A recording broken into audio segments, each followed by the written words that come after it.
नमस्कार दोस्तों, teaching with Shivam में आप सभी का हार्दिक स्वागत है। यूपी सुपर टेट शिक्षक भर्ती शिक्षण कौशल और शैक्षिक प्रशासन पर आधारित 40 महत्वपूर्ण प्रश्न हैं। आइए देखते हैं। पहला क्वेश्चन आपकी स्क्रीन पर है। क्वेश्चन नंबर पहला कहता है कि माध्यमिक स्तर पर विज्ञान शिक्षण की विधि हैं। तो माध्यमिक स्तर पर विज्ञान शिक्षण की विधि कौन कौन सी हैं? ऑप्शन ए कैसा है? निर्देशन विधि। बी ऑप्शन कहता है अन्वेषण उपागम एवं प्रयोगशाला विधि। सी ऑप्शन कहता है समस्या समाधान उपागम एवं परियोजना विधि। डी ऑप्शन कहता है उपयुक्त सभी। तो माध्यमिक स्तर की बात की जाए तो विज्ञान शिक्षण की जो विधियां हैं वो निर्देशन विधि भी है, अन्वेषण खोज वाली विधि ये भी है, प्रयोगशाला विधि भी है, समस्या समाधान उपागम वाली विधि भी है और परियोजना प्रोजेक्ट विधि भी है। तो ऑप्शन नंबर डी इस प्रश्न का सही जवाब हो जाएगा, डी ऑप्शन भाई।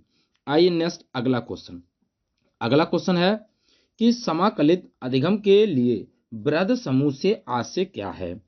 तो समाकलित अधिगम के लिए वृहद समूह से आशय क्या है? वृहद समूह क्या होता है? ऑप्शन पहला कक्षा में उपस्थित छात्रों के एक समूह से है। बी ऑप्शन कक्षा में उपस्थित छात्रों को समूहों में बांटने से है। सी ऑप्शन समस्त कक्षा से है। डी ऑप्शन उपयुक्त में से कोई नहीं है। तो वृहद समूह से आशय जो है वो है समस्त कक्षा से। मतलब समझें कैसे? सी ऑप्शन इसका सही जवाब हो जाएगा, समस्त कक्षा से। कैसे?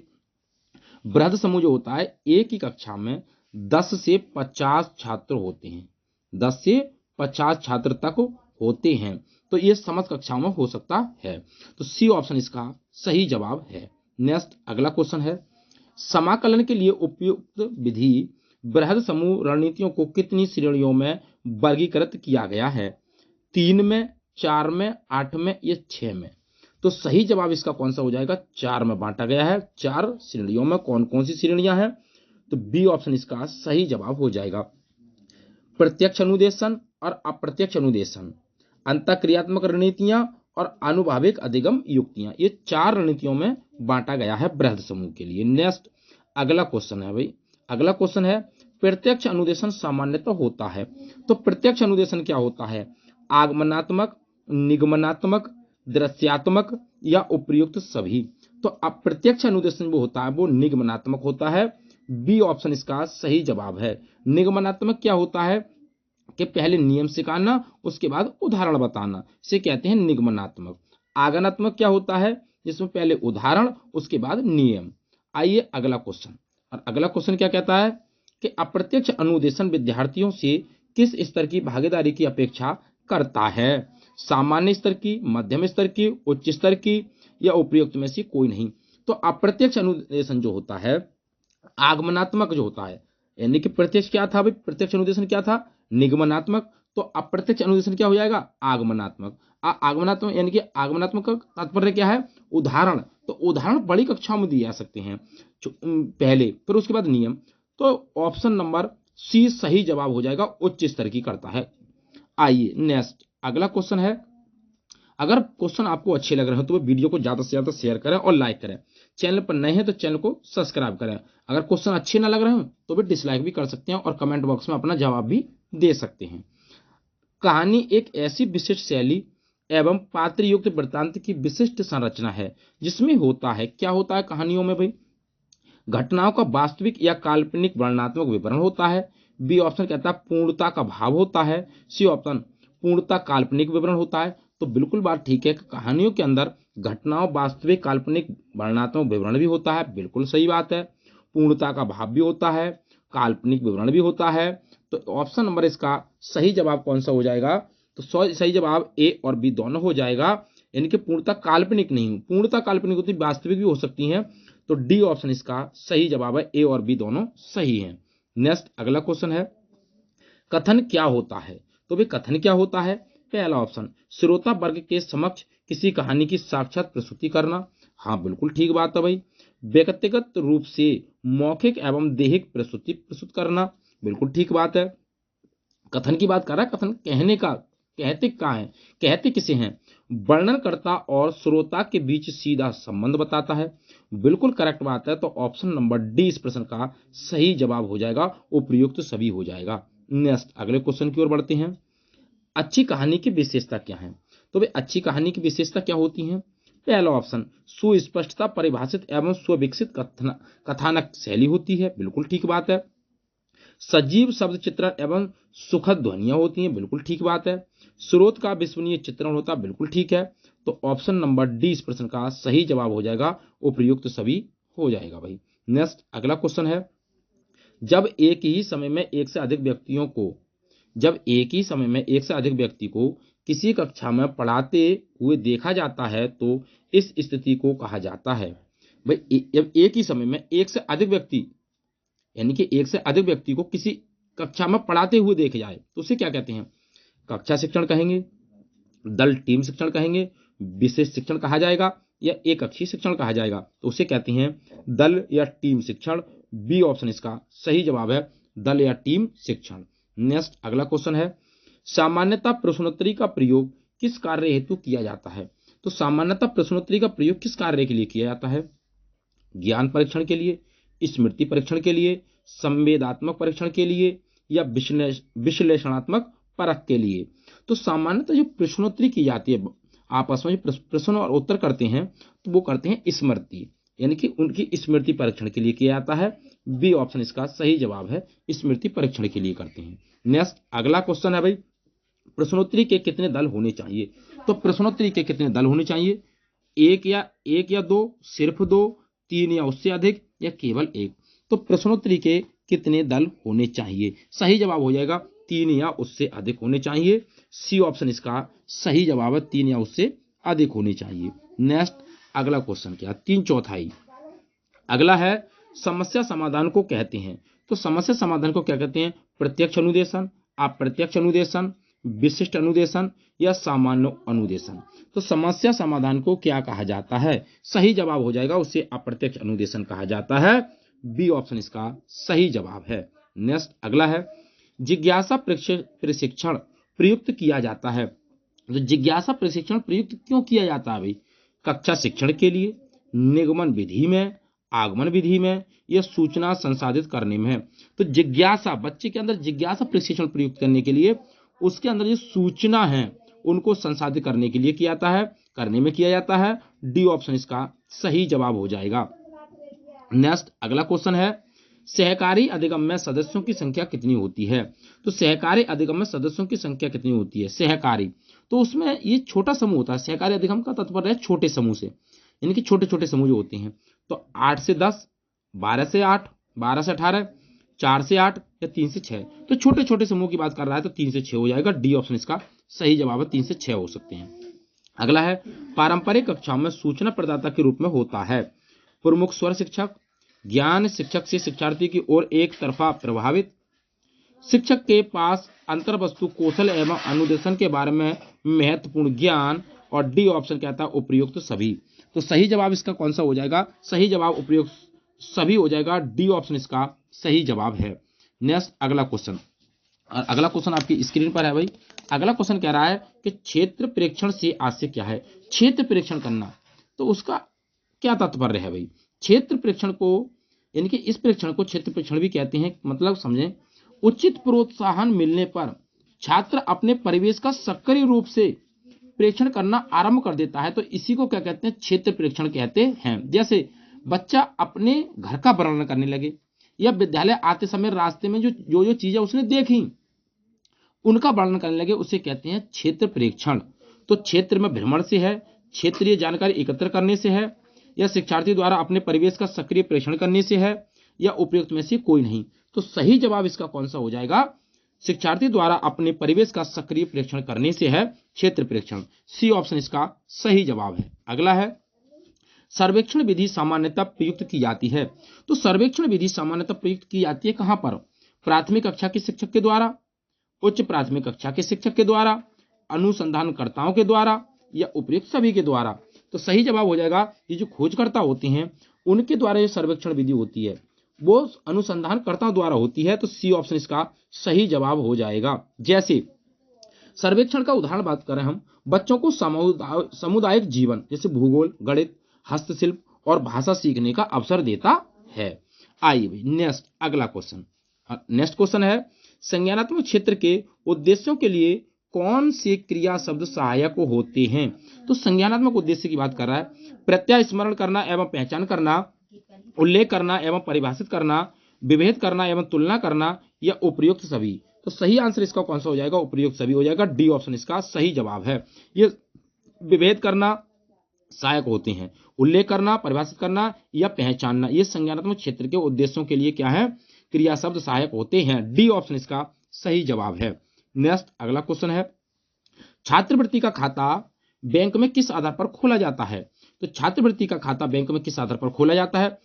चालू खाते के रूप में, बचत शून्य ओपनिंग बैलेंस के द्वारा, ए और बी दोनों, या उपयुक्त में से कोई नहीं। तो सही जवाब हो जाएगा ए और बी दोनों के द्वारा। सी ऑप्शन इसका सही जवाब है। आइए भाई नेक्स्ट अगले क्वेश्चन की ओर बढ़ते हैं। निर्माणात्मक मूल्यांकन क्या होता है? अधिगम प्रक्रिया के आरंभ में होता है, अधिगम प्रक्रिया के अंत में होता है, अधिगम प्रक्रिया में लगातार होता है, उपयुक्त में से कोई नहीं। तो निर्माणात्मक मूल्यांकन क्या होता है भाई? अगर हम इसकी बात करें तो ये होता है अधिगम प्रक्रिया में लगातार। निर्माणात्मक मूल्यांकन शिक्षण अधिगम प्रक्रिया का ही भाग होता है और बच्चों की प्रगति के बारे में लगातार फीडबैक प्रदान करता है। इस प्रकार के मूल्यांकन को फॉर्मेटिक मूल्यांकन कहते हैं। सही आंसर ऑप्शन नंबर सी हो जाएगा। नेक्स्ट अगले क्वेश्चन की ओर चलते हैं भाई। अगला क्वेश्चन क्या है? व्यापक मूल्यांकन क्या होता है? अब व्यापक मूल्यांकन क्या होता है भाई?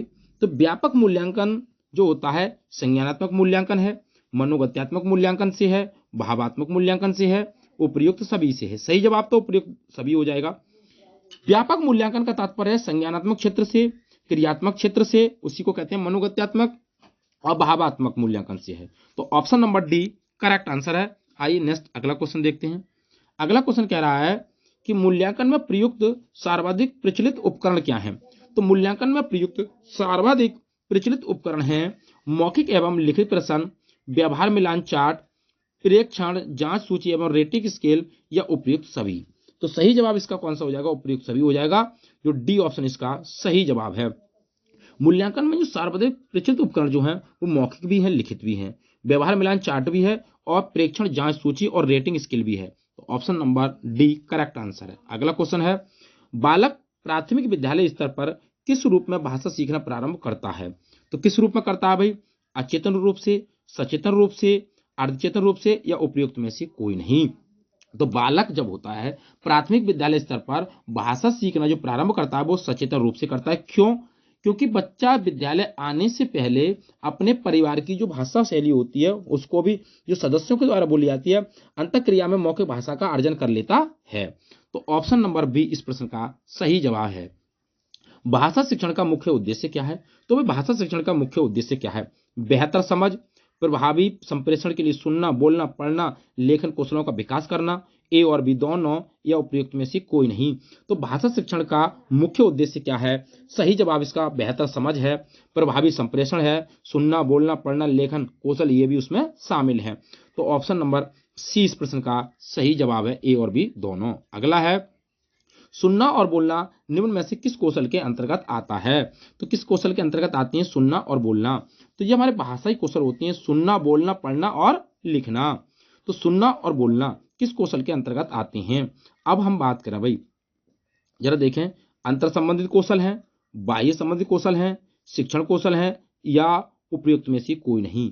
अब देखें, जैसे सुनना और पढ़ना, सुनना और पढ़ना, और बोलना और लिखना, बोलना और लिखना, बोलना और लिखना, बोलना और लिखना जो आते हैं वो आते हैं बाह्य संबंधित कौशल के अंतर्गत, और सुनना और पढ़ना जो आते हैं वो आते हैं अंतर संबंधित कौशल के अंतर्गत।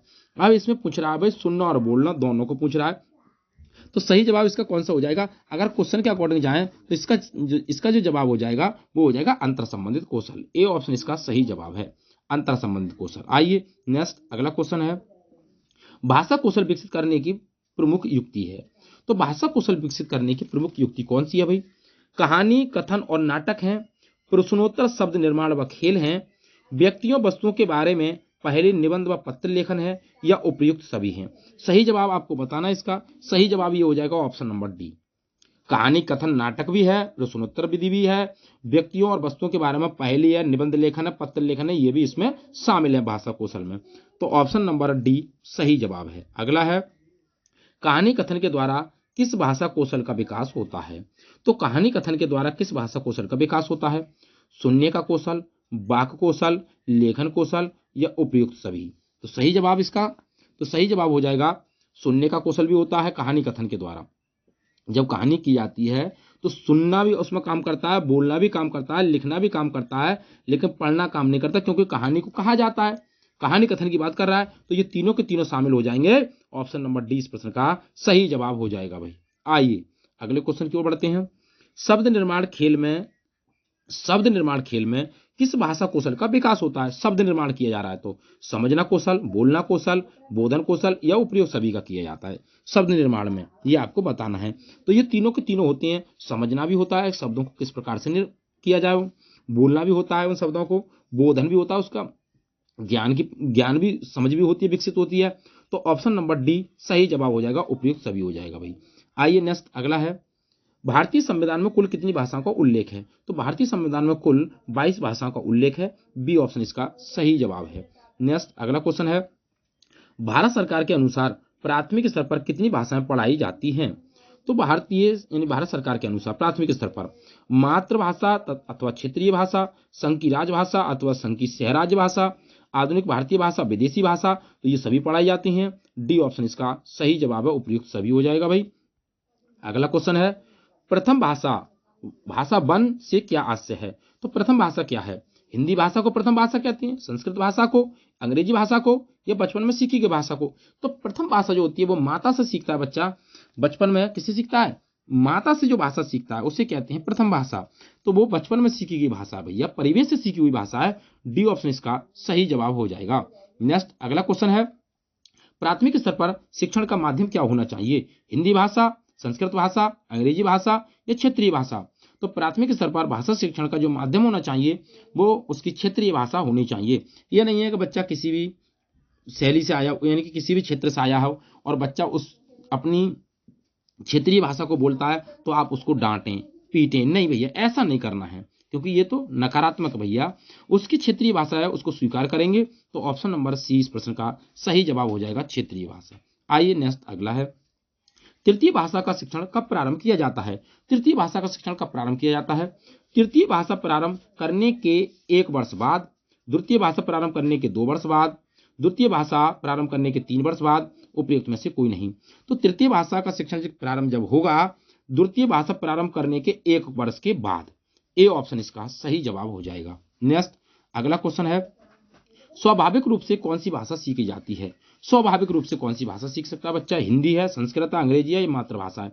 तो स्वाभाविक रूप से बच्चा जो सीखता है वो मातृभाषा को सीखता है, अर्जन कर लेता है, क्योंकि और हिंदी, संस्कृत, अंग्रेजी है, ये बच्चा स्वाभाविक रूप से नहीं सीखता, ये अधिगम के द्वारा सीखी जाती हैं। तो सी ऑप्शन इसका सही जवाब हो जाएगा। आइए नेक्स्ट अगला है, भारत में सामान्यतः हिंदी अथवा अंग्रेजी किस त्रिभाषा के अंतर्गत आती हैं? तो किस त्रिभाषा के अंतर्गत आती हैं? मातृभाषा, हिंदी अथवा संस्कृत भाषा, संस्कृत या केवल हिंदी? तो हिंदी अथवा अंग्रेजी त्रिभाषा के अंतर्गत आती हैं, हिंदी अथवा संस्कृत भाषा के अंतर्गत। बी ऑप्शन इसका सही जवाब है। नेक्स्ट अगला क्वेश्चन है, न्यूनतम अधिगम स्तर की कक्षा में शिक्षक का मार्गदर्शन होता है। तो न्यूनतम अधिगम स्तर की कक्षा में शिक्षक का मार्गदर्शन क्या होता है भैया?